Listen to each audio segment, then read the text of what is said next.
सभापति महोदय, मैं एक अत्यंत गंभीर, महत्वपूर्ण और चिंताजनक विषय पर सदन का ध्यान आकृष्ट करना चाहूंगा। जब से भारत श्री नरेंद्र मोदी जी के नेतृत्व में एक उभरती हुई सामरिक, आर्थिक और कूटनीतिक शक्ति बनकर उभरा है, तब से यह बहुत सहज रूप से देखा जाने लगा है, विशेषकर विगत 3 वर्षों से, जब से भारत को विकसित भारत बनाने का लक्ष्य रखा गया है, कि विदेश की बहुत सी ऐसी गतिविधियां हैं जो भारत की व्यवस्था के आर्थिक पक्ष, भारत की व्यवस्था के नैतिक पक्ष, सामाजिक पक्ष पर आक्रमण कर रही हैं। इस संदर्भ में एक रिसेंट जानकारी आई है जिसे हम कह सकते हैं organized crime and corruption reporting project. A French publication has recently published its own report based on its investigation on the Sarajevo-based OCCRP, Organized Crime Corruption Reporting Project. This new report of the media report has claimed. You will lay the report on the table of the House. जी। And इस report के अनुसार ये कहा गया है कि इस प्रोजेक्ट को फॉरेन गवर्नमेंट्स की फंडिंग है और उसका फोकस इंडिया के ऊपर भी है, और इस फॉरेन गवर्नमेंट की फंडिंग के साथ साथ जॉर्ज सोरोस के साथ भी इनका कनेक्शन है। अब ये केवल हम एक रिपोर्ट के आधार पर नहीं कह रहे हैं सभापति महोदय, मैं सदन का ध्यान आकृष्ट करना चाहूंगा कि विगत 3 वर्षों से ये क्या एक संयोग है कि जिस समय भारत की संसद का सत्र चलता है, मैं सिर्फ एक संयोग बता रहा हूं, भारतीय फार्मर्स के बारे में रिपोर्ट आती है 3 फरवरी 2021, बजट सत्र है 29 जनवरी 2021। पेगासस रिपोर्ट आती है 18 जुलाई 2021, मानसून सत्र है 19 जुलाई 2021। उसके बाद 31 जनवरी 2023 से भारत की संसद का बजट सत्र शुरू होता है और 24 जनवरी 2023 को हिंडनबर्ग रिपोर्ट आती है। जनवरी 2023 में भारत की संसद का सत्र शुरू होता है और 17 जनवरी 2023 को बीबीसी की डॉक्यूमेंट्री आती है, इंडिया द मोदी क्वेश्चन।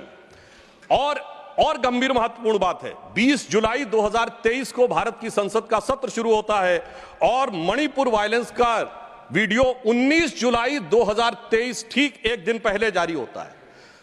पूरे सीक्वेंस में अगर हम चलें तो महोदय मैं याद दिलाना चाहूंगा कि 10 मई 2024 को कोविड वैक्सीन के बारे में एक रिपोर्ट छपती है, जिस समय भारत का चुनाव प्रचार अपने पूर्ण उसके ऊपर था।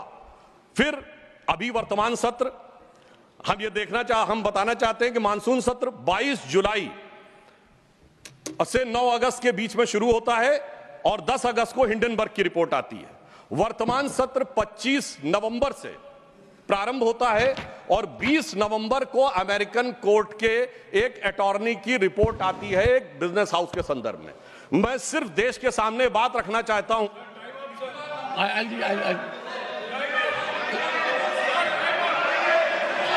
Honorable members, this is honorable members. I'll give honorable members.